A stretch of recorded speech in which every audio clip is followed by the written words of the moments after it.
Assalamualaikum warahmatullahi wabarakatuh.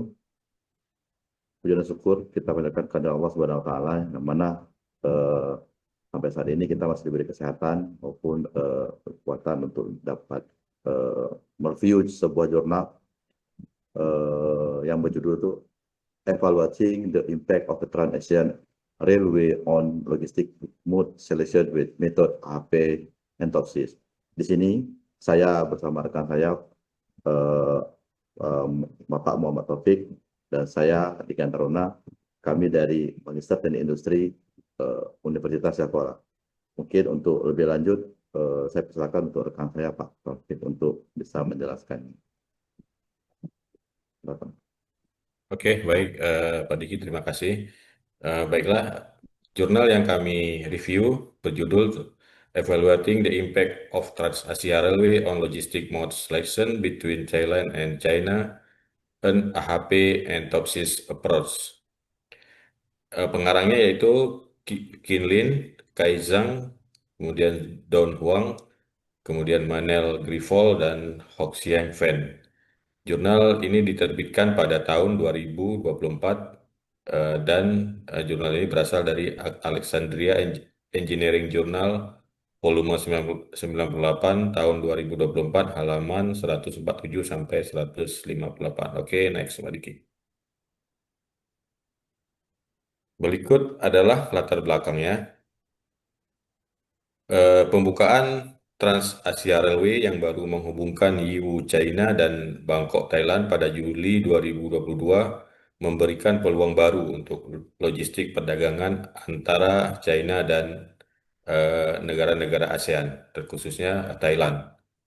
Penelitian ini mengevaluasi dampak jalur kereta api baru tersebut terhadap pola logistik yang sudah ada. Oke, next.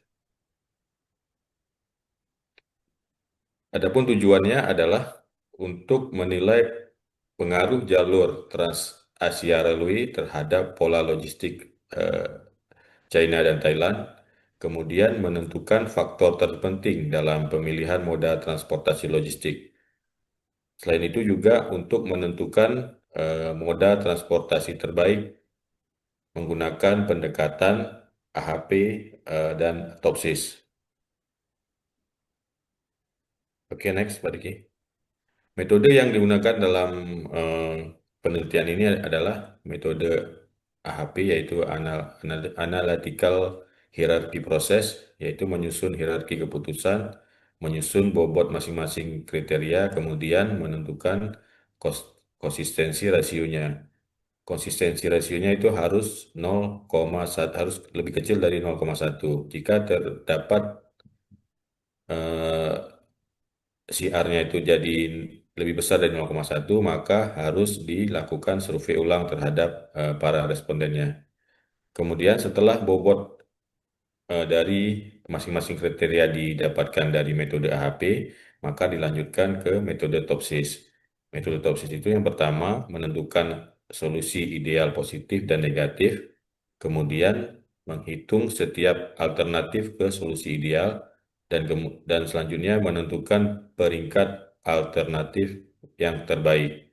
Jadi nanti ada beberapa alternatif jalur transportasi eh, sehingga nanti akan ada apa namanya peringkatnya yang mana yang terbaik. Dan selanjutnya yang tujuan dari penelitian ini itu melihat eh, apa namanya peringkat dari Trans Asia Railway-nya. Baiklah, untuk kriteria dan alternatifnya itu kriteria terdiri dari waktu transportasi, waktu tempuhnya maksudnya, kemudian biaya transportasi, kemudian volume angkut, kemudian keamanan. Seperti kita ketahui, jalur antara Thailand dan China ini akan melewati beberapa negara bekas konflik seperti Laos, kemudian juga Kamboja. Itu keamanannya sangat rawan sehingga perlu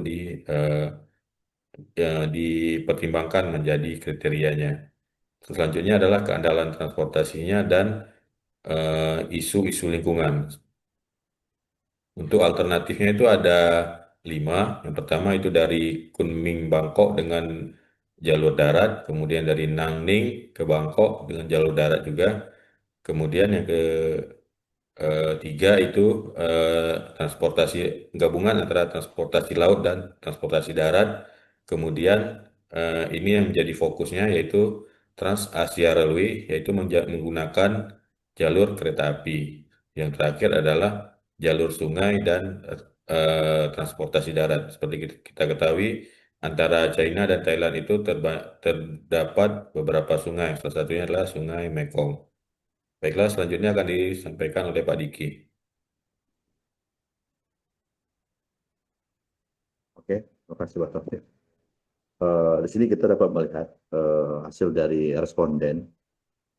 Responden yang menunjukkan adalah hasil penelitian ini berasal dari berbagai pihak, yaitu pengalaman di bidang logistik. Yang pertama itu kita bisa dapat lihat itu seperti manajer perusahaan logistik.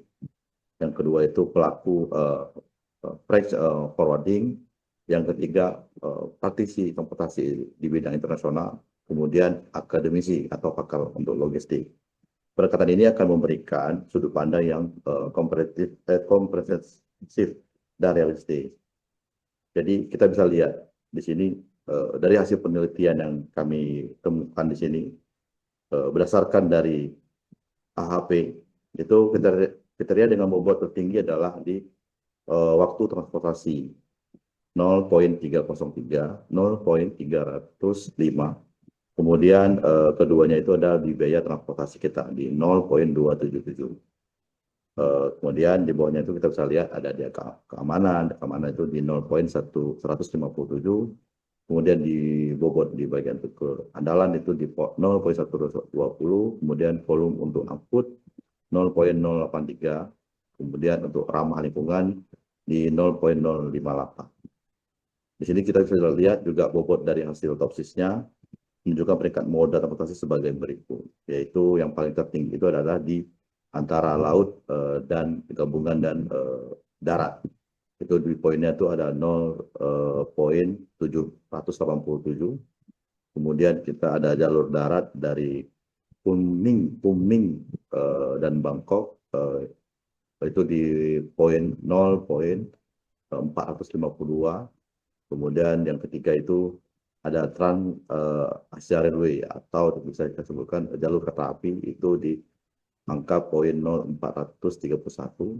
Kemudian di poin keempat itu ada di Nanning sampai Bangkok itu lintas darat itu di angka 0,373. Kemudian ada jalur sungai dan jalur transport juga atau jalur darat itu di angka 0,249. Ini adalah hasil dari penelitian kami bobotnya. Kemudian untuk pembahasannya, di sini kita dapat melihat ada beberapa pembahasan, yaitu modal laut sampai darat menjadi pilihan terbaik karena yang pertama itu ada biaya relatif rendah, kemudian kapasitas lebih besar, kemudian keandalannya lebih tinggi, serta ramah lingkungan. Jadi ini cocok untuk pengiriman tanpa tekanan waktu. Jadi sementara itu di jalur kereta api atau Trans-Asia itu mempengaruhi pola logistik dari Sino sampai Thailand yang ada. Kemudian menjadi kompetitor yang kuat untuk transportasi laut. Kemudian di sini juga penawaran keseimbangan antara waktu dan biaya itu menjadi moda kereta api yang akan menjadi sebuah tantangan. Di sini memiliki prospek yang bagus dengan kebijakan yang ramah lingkungan. Kemudian untuk transportasi jalan raya itu lebih unggul dari sisi kecepatan, namun memiliki biaya tertinggi. Itu keunggulannya itu adalah waktu tercepat, kelemahannya itu adalah biaya yang lebih tinggi dan kurang ramah lingkungan. Jadi jalan raya ini adalah cocok untuk pengiriman yang mendesak. Jadi yang terakhir itu adalah jalur sungai dan darat, itu peringkat terakhir karena di sini jalur tersebut sangat mempengaruhi dengan musim, kemudian aliran sungai yang mungkin tidak stabil, kemudian kapasitas mungkin yang tidak terlalu besar atau lebih kecil, kemudian untuk keandalannya lebih rendah. Di samping itu kita juga mengembangkan inovasi atau kreativitas dan kontribusi. Di sini kita bisa melihat eh, inovasi utama penelitian ini adalah metode hybrid AHP topsis, yang mana di sini menggabungkan eh, kekuatan HP untuk pembuatan kriteria, terus mengintegrasikan topsis untuk rangkaian alternatif transportnya. Kemudian mengurangi ketidakpastian dan kehilangan informasi yang terjadi jika menggunakan metode tunggal. Hasilnya solusi yang lebih robust, terdapat ketidakpastian. Kemudian analisis multi perspektifnya itu menggabungkan 6 faktor, yaitu kuantitatif dan kualitatif. Sini adalah biaya, waktu, volume, keandalan, keamanan, dan serta lama lingkungannya. Kalau kita lihat dari literatur sebelumnya, cenderung analisis dari perspektif tunggal, pendekatan komprehensif yang mempertimbangkan preferensi berbeda dari pengirim barang. Fokus pada jalur kereta api itu adalah Transasia, karena penelitian ini adalah kita fokus pada jalur kereta api. Di sini kita meneliti dampak infrastruktur transportasi baru terdapat pola logistik yang sudah ada.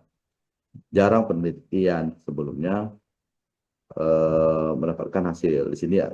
Kemudian di sini mendapatkan mengisi gap literatur tentang persaingan dan transportasi baru yang sudah eksis.